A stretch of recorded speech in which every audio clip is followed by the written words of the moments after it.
Hello everyone, Doug here from Nature's Barista. I've been asked to make this video by a few different of our viewers, so here I am, we're making us a video. So you want a mocha pot with me? Well, this is your mocha pot you're going to get. Let's go ahead and break it down and show you what you got and how we're going to use it. That way next time you watch a video you might want to make one with me. Okay, so we're going to open it up. First thing you're going to see is your basket and of course the other filter. This is your basket that you're going to fill with your grind. This is where you're going to fill your water. Of course, this here is your pressure release valve. If it gets too dang hot, it's going to go ahead and blow off, so you got to be careful with that.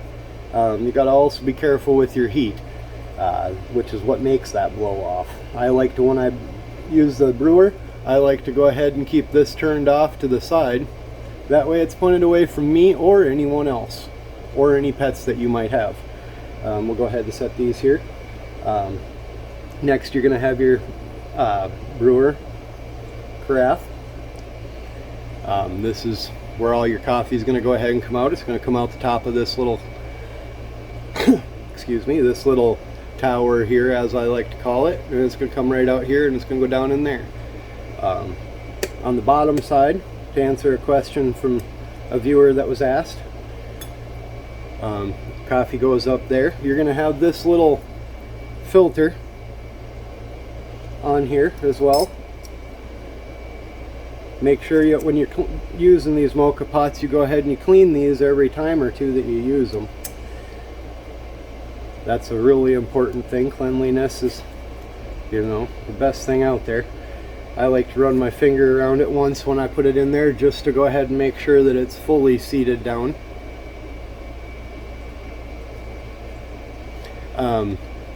If you'd like to create a little more pressure, we'll get into this later on, but if you'd like to create a little bit of pressure in there, you can go ahead and use a regular filter. Cut it out and make it fit right in here. I would cut it out to the size of the whole bottom of this and set it in there so it's the same size as that filter underneath there. That will create a little more pressure, not a lot more, but a little bit more, for when you're going to brew your pot. You want to make it a little bit closer to an espresso. So what we've got here is just like so. We take this, we set that like so, and this is where we get into our beans. Now, beans are the most important part of all of this, of course, because, you know, it's what it's all about. So the first key to every cup I make is making sure that I have the best beans that I possibly can get. That you're going to see is the logo of where we go ahead and get our beans.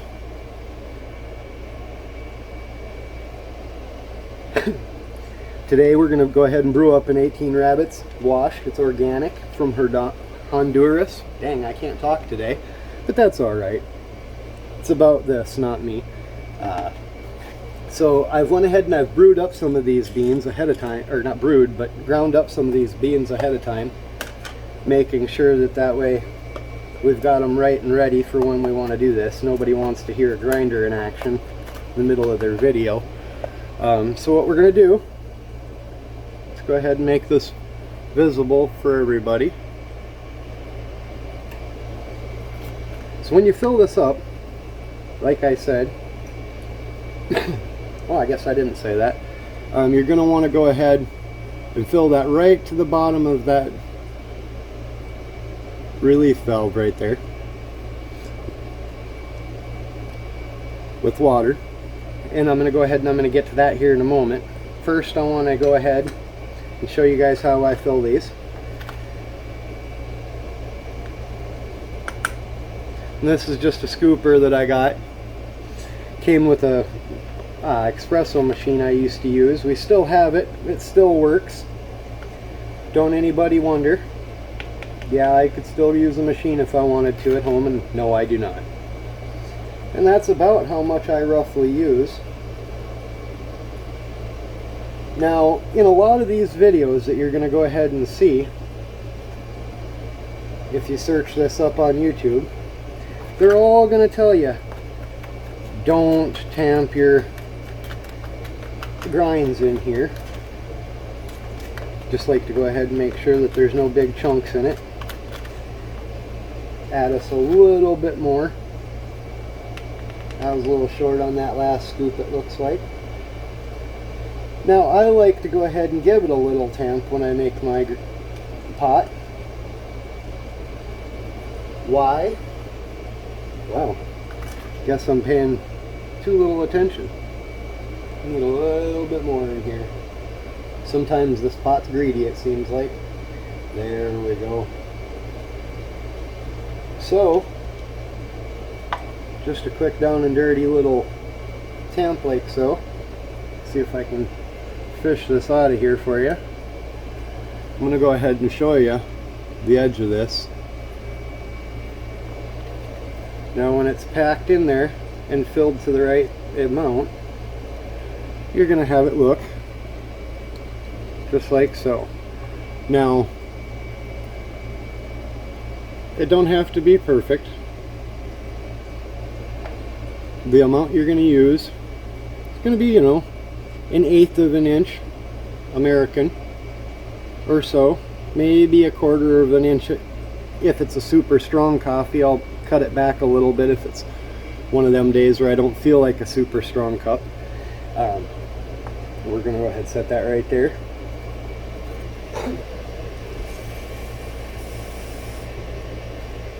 So in the next stage here, we're going to go ahead. Always keep in mind where that's at. I'm going to fill that up. Now, need a little more water. Normally I do this straight from the tap. Ooh, hey, calm down there, Chief.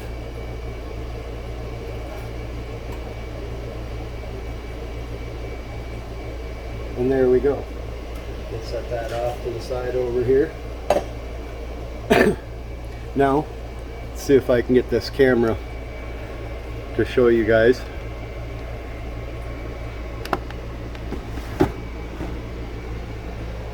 Always fill it to the bottom of that, just like so. Now, that's kind of a key thing. Get you guys back set up here, sorry. Don't mean to wiggle you around so much, but you gotta see, right? Okay, so what we do then, put that down in there. If you fill that up a little too far on the side here, on this release valve, pressure release valve, what that's going to do is it's going to bring the water level up, and it's going to be above that coffee that's sitting in there right now. And you don't want it to just be sitting in water, because that doesn't really make good coffee. So we're going to go ahead and we're going to screw this on. Every time I do this, I always make sure this is off to the side. I screw it back to about a 90 degree, maybe 88, I don't know. We're going to pull this all off to the side over here out of the way. Bring in our trusty burner. Try and find me a lighter here real quick. Darn thing ran off on me. Now when you do this, you don't want it super hot, but you do want a good heat. Now I'm sure y'all have noticed off over that way there's an electric. Sorry about that, everybody. The camera cut out there. I think I bumped it or something, I don't know. But anyways, we'll go ahead and we'll get our milk set up here. For a 20 to 24 ounce cup, which is what I use here. This is my house cup, kinda. We're gonna make that today instead of go ahead and making our regular cup. And for that, I'd like on the inside of here, I have a graduated container, so it does show me ounces. I use roughly 4 ounces of milk. I also, let's give this a little heat here. Get that working as we're working. I also like to go ahead and use a little bit of the Ghirardelli white chocolate. Now this, I'm going to say, is a hard thing because certain coffees I like a little more, certain coffees I like a little less. This White Rabbit's, I'm gonna probably say about 3/4 of a scoop or so, and that's all I like to put in for this White Rabbit. I really like the flavor of the White Rabbit to come through over the top of it. If you guys do happen to buy this and look for a normal regular white mocha, they're saying to use 3 teaspoons, or tablespoons I mean. That's way more than I use.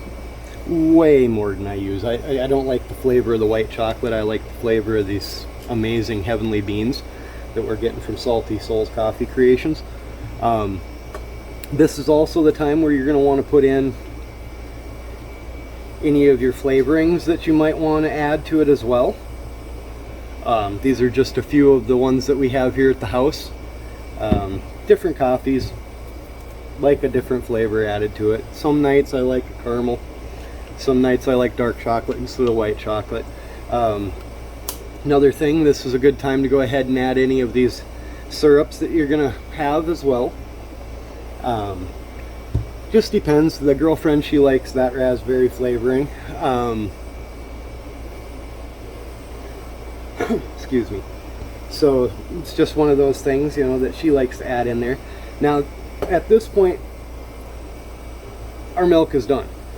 All we got to do is warm it and froth it. But we're going to go ahead and we're going to turn you guys just a little bit. As you see, our mocha pot's working. It's doing its business. Look at the color of that coffee. I can't wait. The one joy of making this video is I'm going to get myself another cup for the day. So now at this point that it's working and it's brewing up, I like to cut my heat back. You got to think about the heat that you put into this to create that. It's still storing all of that heat. And I also like to sometimes take and set it off to the side like this, where I'm just barely catching a little bit of that burner. So that way I'm still adding a little bit of energy in there, or heat. And we're just going to let it go ahead and keep working. If we let it keep adding too much heat and too much heat and too much heat, sooner or later what it's going to do is it's going to get angry. It's going to have so much energy it's going to start blowing out the top of that, and it's literally going to be like your 2 or 3 year old when they're making fun of you. Like that out of there. And that's what we call getting angry. Now I'm going to go ahead and I'm going to let this get angry for you just so you can see what not to do. This is going to go ahead and make it a little bit more. See, it's starting to get angry. You notice that the color of the water coming out of there has lost the flavor of the coffee. That's getting too much heat and letting it get angry. So we're just going to go ahead and set that down and call that a done pot. Get our milk on here. We just let it sit like so. Yeah, that's a great angle. You guys can maybe see the, hey, careful here. You guys can maybe see the graduations on there. Yeah, you can. So just regular milk can here, as I call it. I also like to set this one back away from the flames a little bit as well. Now, I hope I didn't ruin our puck. We haven't gotten to pucks yet. I'm going to go ahead and show you. Let's see if we can move that off and get some light in here. Here we go. Look at that.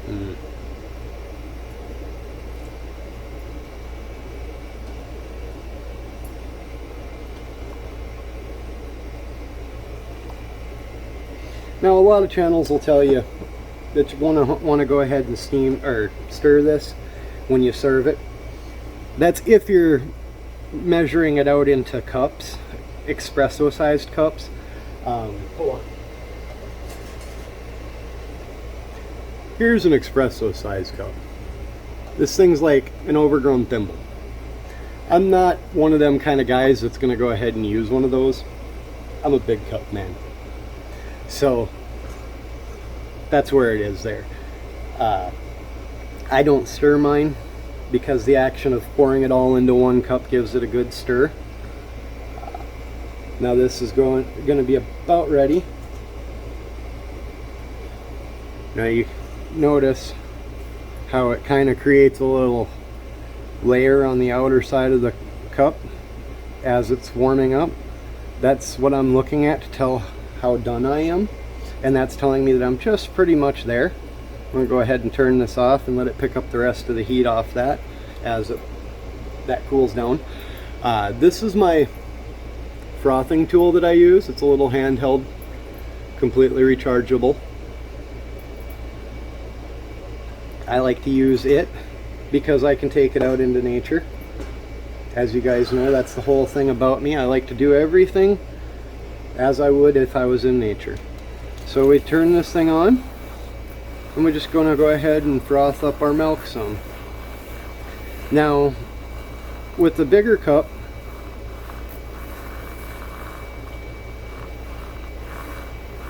you're going to go ahead and you're going to have a lot more milk in here than you're going to want for frothing. Because as you see, it's still not the way we desire it yet. So what I do is I go ahead and I just dump off a little bit of it into my cup, down to about half, and keep working.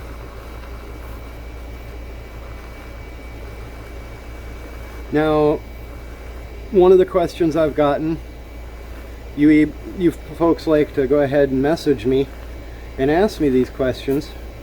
How do I know when my milk is frothed all the way? Well, you notice it isn't growing no more. It's done. It ain't gonna go no more. You can also tell by the way it foams up and holds in the frother here. So we'll set that back off over here.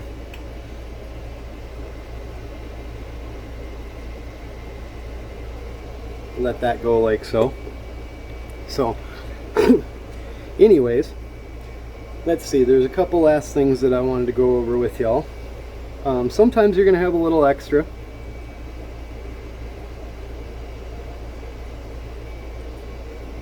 If you guys have any questions about what we're doing here, you guys can go ahead and leave a comment down below. Go ahead and ask me. I monitor all my comments and try to get back to everybody. Now, when I make mine, I like to make sure that it does stand up over the edge like so. To me, that's kind of a sense of pride that it'll stand up like so and hold its shape. And you see how thick that is coming out of there?